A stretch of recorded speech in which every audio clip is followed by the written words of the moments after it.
Hey guys, it's Margarita Yang, and today I want to share with you how to become a successful note taker. Those of you who have been following my channel for the last 3 years, you would know that I'm a huge fan of Jim Rohn.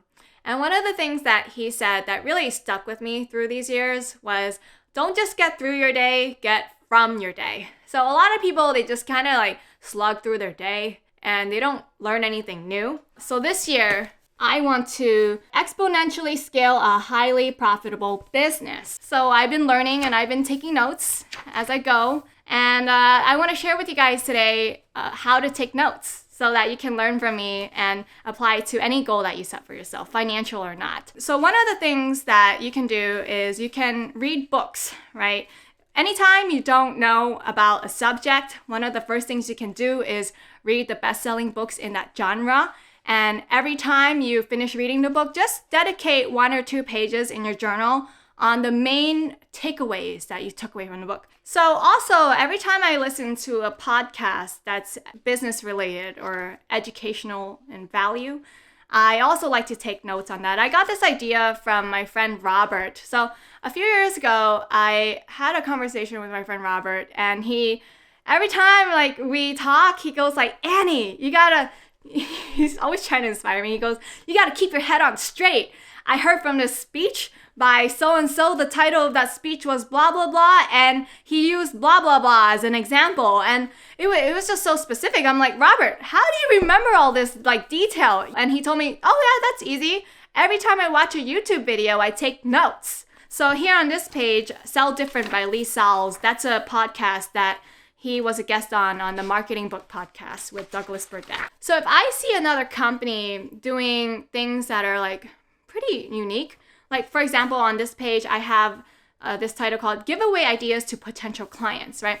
So 2 months ago, I was touring around Boston. I went to around 10 co-working spaces, and one of the companies was called Industrious. And they have such a highly curated brand. Everything in that co-working space was very much curated, and I was extremely impressed. Very expensive, so I didn't go with them, but I was very impressed. And when I left and I was saying bye, the manager handed me this hand sanitizer, and it looks just so sleek. And I thought, wow, that's actually very cool. I wrote the idea down. He said, yeah, actually, before the pandemic, we gave away free chocolates. I wrote down that idea too. It got me thinking, when I heard that, I was like, maybe I need to give away something to my clients or potential clients for free. If another business is doing something extremely well, you want to take note of that. Audio course ideas. So I was approached by a brand new startup company called Avid to create an audio course. So they're helping me do that. And they told me to just keep brainstorming on potential courses that I could create,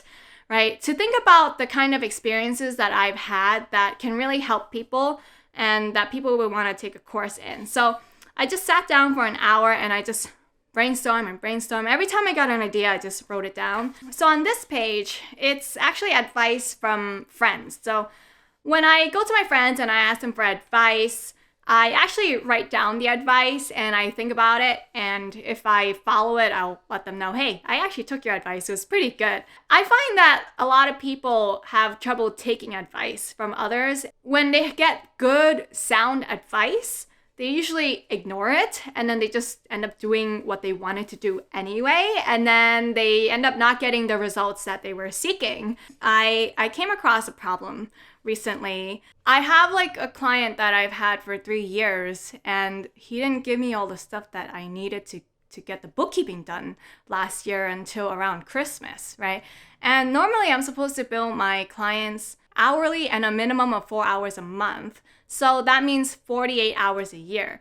But because I didn't have a contract with this client, stupid me, I can only bill him for the exact amount of hours that I spent working on his books. And in the end, I spent really only around 4 to 5 hours to do the entire year's worth of books. So instead of billing 48, I can really only bill 4 to 5. I think it's time to start hiring a lawyer to help me draft up service agreements. I started writing notes on how to find a lawyer because I decided I don't just want to have an okay or average lawyer. I want to have a great lawyer from the very beginning. And especially if I'm going to pay, I don't know, a few $100s an hour for a lawyer, I better than make sure it's a great lawyer. Especially, I think one day it's not a question of if I'm going to be sued. It's when am I going to be sued, and I need to have the right contracts in place. So I went ahead and I asked my friends who are lawyers, like, how do I go about finding another lawyer that's good? I took notes from my 2 lawyer friends on what they told me in a phone call on how to find a good lawyer. So that's just like what I have so far on how I can build a highly scalable and profitable business. I think I'm making good progress in terms of learning, but I just wanted to share with you guys because I know this channel is very much about like how to be financially independent. It requires a lot of learning, right? Nobody just wakes up one day and they end up becoming financially independent. It takes a lot of research, a lot of learning, day by day, just more improvements, right? Be better today than you were yesterday. I highly encourage you to be a better note taker and buy a new journal. Write your goal down on the first page and just bring this book with you everywhere. And anytime an idea hits you or any sort of inspiration, make sure you capture it immediately because I find that that inspiration, it dissipates very quickly. So that's it for you guys today. Again, if you know anyone who could use a bookkeeping service for this year, and my company is 100% remote, so if you know anybody who's a small business owner, make sure you refer them to Annie Yang Financial Corporation, and every successful referral will get you a $200 Amazon gift card. Thank you, and I will see you guys next time. Bye.